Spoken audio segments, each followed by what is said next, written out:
It's October 18th, 1973. On a cold, clear night, an Army Reserve helicopter is flying from Columbus back to Cleveland. What should have been an ordinary flight home turned out to be anything but.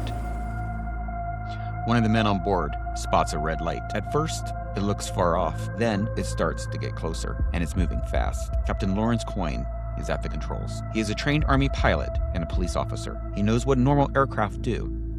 He also knows when something seems off. With the light coming towards him, he drops the helicopter to avoid a collision. The crew braces for impact. And then, whatever this is, stops. Not off to the side, not high above them, right in front of them. He goes for his radio. It's no help. The instruments start acting up, and the helicopter, which should be dropping, is now climbing. Then the object pulls away and disappears into the night. This was October 1973. Across Ohio, people were calling police to report things in the sky they could not explain. Welcome to the Parsonage Files. Join Pastor Rick and his brother Rob each week as they explore the odd, funny, and mysterious stories from the world of faith and church history. Let's get started. Here is Pastor Rick. You are listening to the Parsonage Files. My name is Rick, and with me here tonight is my brother Rob.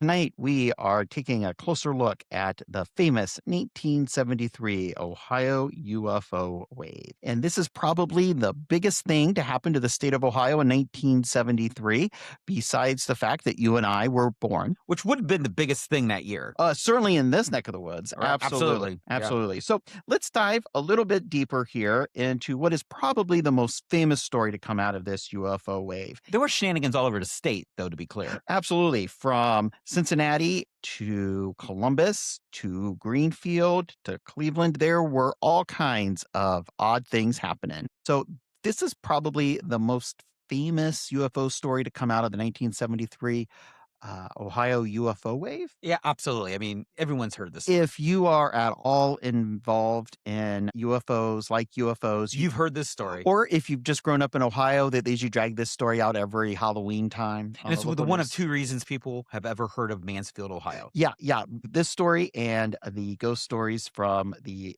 Mansfield Reformatory. So this story involves Captain Lawrence Coyne, who was the helicopter pilot, along with John Healy, Origo Jezzy, and Robert Yancek. They had come down for a flight physical. They had gotten that taken care of. They jumped back in the helicopter to head home to Cleveland. It was a clear night. Seemed like it was going to be an easy flight. Nothing really to worry about. Right. Then around 11 p.m., near a place called Charles Mills Lake, which is just outside of Mansfield, I do believe. And Mansfield's north of Columbus? Yeah, Mansfield, what is Mansfield? About 60 miles north of Columbus? I'd say, yeah. And as they're flying over this Charles Mill Lake, one of the men in the helicopter spotted this little red light. Just out in the distance. Yeah, kind of out in the distance. At first, No big deal, right? At first, it didn't seem like much, right? Just this red light in the distance, but then it started to move towards them. And that's when things start to get a little weird. And it started to move towards them fast. And so what was a small red light is quickly becoming a big red light. A big red light. And a big problem. And the crew reports that this thing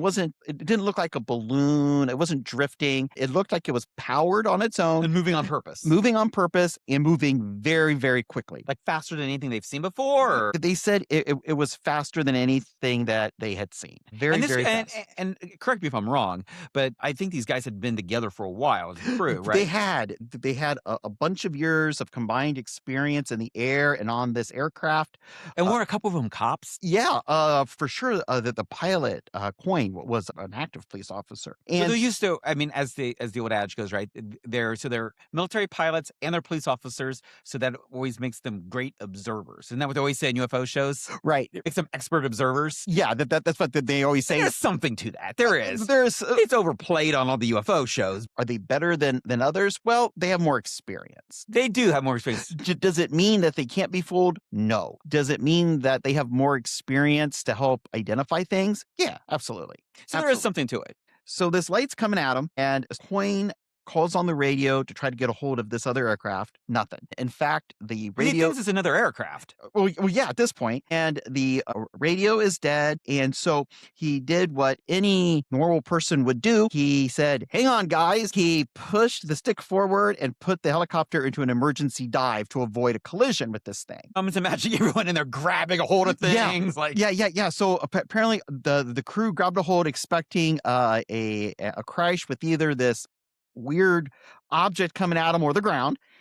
And then their trip's gotten a whole lot more interesting. Everything stops. This object just stops right in the air, right above them, and they stop dead. And there is this green, there's this light, surrounding them like a tractor beam. And the crew later described this object as being metallic, cigar-shaped, roughly 60 feet long, and it had that red light on the front and other lights toward the rear or underside it. It was a physical object they saw. Yeah, no, physical object, and it was close enough that they could see it. And then there was this green light. It flooded the cockpit, and the crewmen later said it felt like they were being scanned. That's kind of an odd thing to say. Were they being abducted? Well, they weren't sure what was happening. He's got the stick pushed all the way down, and instead of going down, it's going up. You're going up. Now, sticks will tell you they were just stuck in a thermal or something that pushed up the helicopter. But one, thermals aren't green. They're not green. That doesn't explain the large metallic object that's hanging above them. Right. And are all four of them making this up? Right. No. What benefit to them would that be? And then as suddenly as this object appeared, the object pulled away and shot off in the dark, and the helicopter started operating normally, and they continued to fly on towards Cleveland. So they get back, and what happens? Well, they get back and report it, and mistake number one. Come on, guys. This isn't going to go well. The military investigates, but this is where it gets really weird, dude. One man on the ground later said that he saw the incident. Wait. There's witnesses. Yeah, there is a witness on the ground, and he said that he saw an oval-shaped object with red lights and then a green light coming out of it hitting a helicopter. Oh, shut up. And then there was a mother driving near Charles Mill Lake with her children who reportedly pulled over to watch the green illumination in the sky. So they didn't see a helicopter or an object. So the mother that was driving didn't see any objects. She just saw this weird green light. But she saw a weird green light in the sky. But the first guy saw a green light and a UFO. He saw the object. He saw the lights. He saw the helicopter. He saw the whole 9 yards. And that's kind of what gives this story the air of authenticity. Now, skeptics will say that what they saw was just a meteor, but meteors don't have lights coming out of them, and they don't suck helicopter. Hover. They don't hover. So, I mean, you got 4 credible men, a military helicopter, witnesses on the ground who all say this happened. And, 50 odd years later, no one has been able to debunk it. And the 4 witnesses there in the helicopter all continue to this day to say what happened. And they're all seen as being credible. And think about, well, why would you make this up? It's not good for your career. It is not good for your aviation career to go around telling people, or law enforcement career, or law enforcement career by that, that too, to tell people that you were scanned by a UFO. That's not going to end well for you. No. Let's go to the town of Troy, Ohio. Dude, where is Troy? It's in Miami County, so it's just north of Dayton. And Dayton, which is the home to Wright-Patterson Air Force Base, right? So there's a police patrolman named Early Thomas. One bullet early. And he is out on patrol when he notices a strange object in the southeastern sky. He reported it as being a hovering object with red, green, and white lights moving across it. He reports it to his dispatch, but, and this is the interesting thing, Officer Thomas is not the only person to see this. About 100 other residents of Troy reported to the police lights, that they saw lights in the southeastern sky that they could not. And what were they? Just red, green lights? Yep. And they were just hanging there in the southeastern sky. But things got weirder when about 15 minutes after people started reporting the UFO, a sonic boom was heard across several counties. And sure, it's not just like thunder or car No. backfiring. Dude, the explosion was so loud that people were afraid a chemical plant or something had exploded. Yeah. Right. And then there was a second sonic boom that occurred right around midnight. So two sonic booms. Two sonic booms in one night, along with a mass UFO sighting. Okay, that's odd. And you said it's over by Dayton. Right. So Troy is just north of Dayton, and Dayton is, of course, home to, I believe, the largest Air Force base in America, Wright-Patterson Air Force Base. Did the Air Force claim that they had anything going supersonic? The Air Force said it wasn't them. Standard answer from the Air Force. Absolutely. But things continue to get weird. The Troy sighting was not an isolated incident.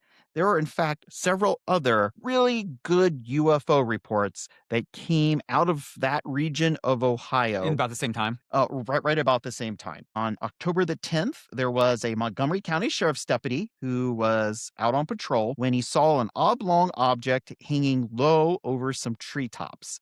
And he What said, did he do? Well, he said that this thing was covered with lights and it was just sort of sitting there for several minutes. So he stopped his car and he did what any good American would do. Shine his light at it? There are two things that people do when they see UFOs. A, they chuck a rock at it. Right.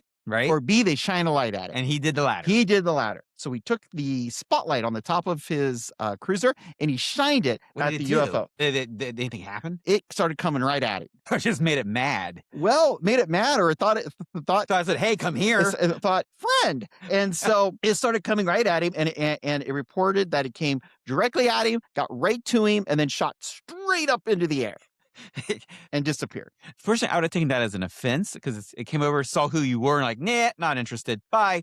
All right.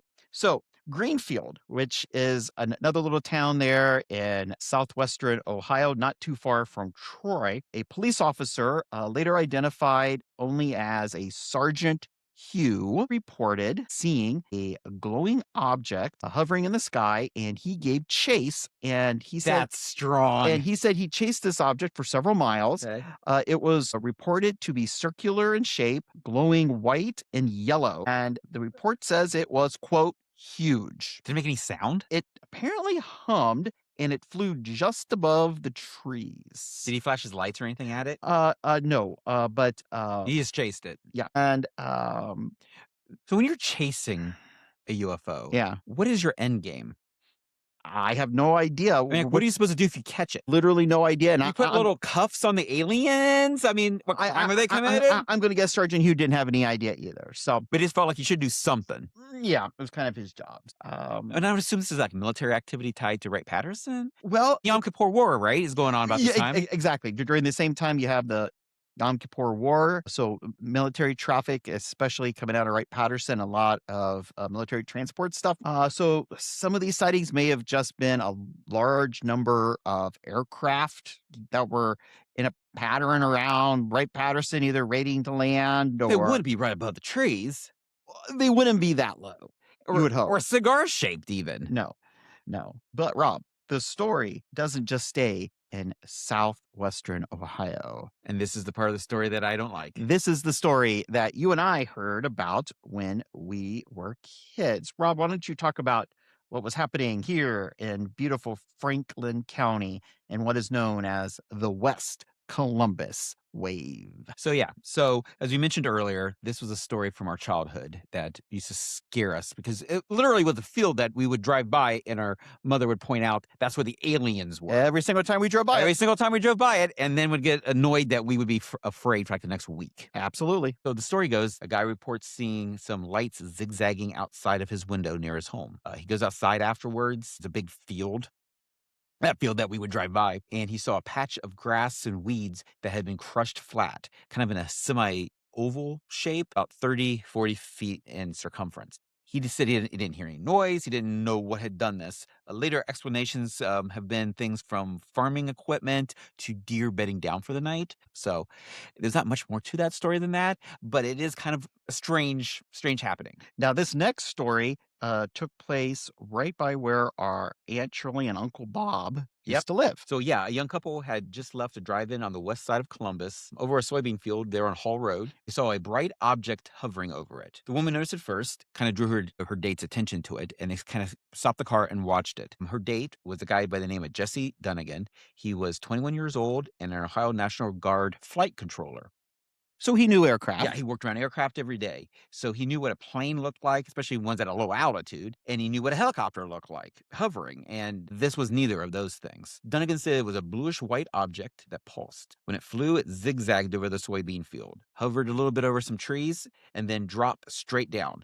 Not descended slowly, didn't drift down. It was like someone had cut strings that was holding it, and it dropped to the ground. So it landed. Yes. And then once it hit the ground, the field went dark. And that is when I would leave. And that is what they did. They decided that was enough for their evening. They're going home. When you see something strange, don't stop the car. Nothing good ever happens. Nothing good. No one's ever been glad they did this. No one is ever happy that they did, right? This is how you get abducted. This is how you get chased by Bigfoot or Wolfman or whatever it is. Whatever it is, Dogman, whatever you want to call it, whatever's out there. Do not stop. Keep moving. Go ahead. Thank you, Pastor Rick. This advice brought to you by Groveport United Methodist Church. Absolutely. We give the best advice. When you see something strange, do not investigate. That's not your job. Keep driving. Call someone else to come look at it. Call someone else. You just keep moving. That is not your job. You're looking out for number one. I got to tell you, that is why you never go hiking with somebody who's faster than you. Because you don't want to be the slow person if a bear comes? Right, because if a bear shows up or something, you want to be I don't need to be faster than the bear. I don't need to be faster than Bigfoot. I don't need to be faster than the aliens. I just need to be faster than you. Absolutely. So you should always go out with people who you're faster than. Is this could explain your dating profile. I say, how fast are you? What do you do? I'm always like, what's your 40 time? That's how you weed people out. Yes, sirree. I only want the slow. All right. So when we run across something like this, I can get out of there and you're left. You're like if I got a bad knee. Perfect. Perfect. That's who I want to marry right there. Somebody with a bad knee, bad hip. You get Travis Walton, not me. Look, I am not getting Whitley Strieber for anybody. I don't care. So, it's like, I love you, honey, but I'm moving. There's an extent to my love. There are strings. There are strings attached. There are. All right. So where were we? With Jesse Dunnigan and his girlfriend. So he comes back the next day with some friends to take a look, and the field is much like the first encounter. Yeah. Where there's like a depression in the ground about 20 to 30 feet in circumference. Weeds are pushed down. You know the drill. So that is the Great Hall Road UFO story. Right, Rob. There is one more story that I think is worth mentioning here. And this story involves Ohio Governor John Gilligan. Was he out on a 3-hour tour? He was actually in a car with his wife, and they were driving through a rural stretch of Ohio when Gilligan said that a light appeared above the tree line to their left. And he described this as this amber-colored light that was kind of vertical in shape. Okay. And he said this light was just hanging in the sky, and he said, quote, "It was where no light ought to be." It was just something weird. It was something weird. It was this you know what you've seen in your life. Yeah, kind of vertical shaped light. I guess you would describe it almost like a beam. So, I mean, and again, he said it was like something you'd never seen before. So it wasn't like a tower. He said absolutely not. I think you could identify. There was no towers in the area. It wasn't an airplane. It wasn't a radio tower or communication tower of any kind. There were no big buildings. He said it was in a rural area. It just sort of hung there and was really odd. And he's not saying it's an alien by any means. No. He never said it was an alien. Know where it was. He just said he saw this odd light for a while, then it disappeared. And he was deadly serious about it. He wasn't making it up. Now, is that the oddest UFO sighting? No, but he was at the time the sitting governor of Ohio. Right, and it can't be great for your career. Well, yeah, why would you just make that up? I do find it odd, though, that there is a number of governors who were governor at the time when they saw something alien-ish, or UFO-ish, rather. Jimmy Carter's probably the most famous. Right, Ronald Reagan. Ronald Reagan saw one. In the 90s, what's the guy in Arizona? Not Faith Symington. Simonton. Fight. Fife Symington. That rolls off the tongue. It does. They're with the Phoenix Lights. He saw something.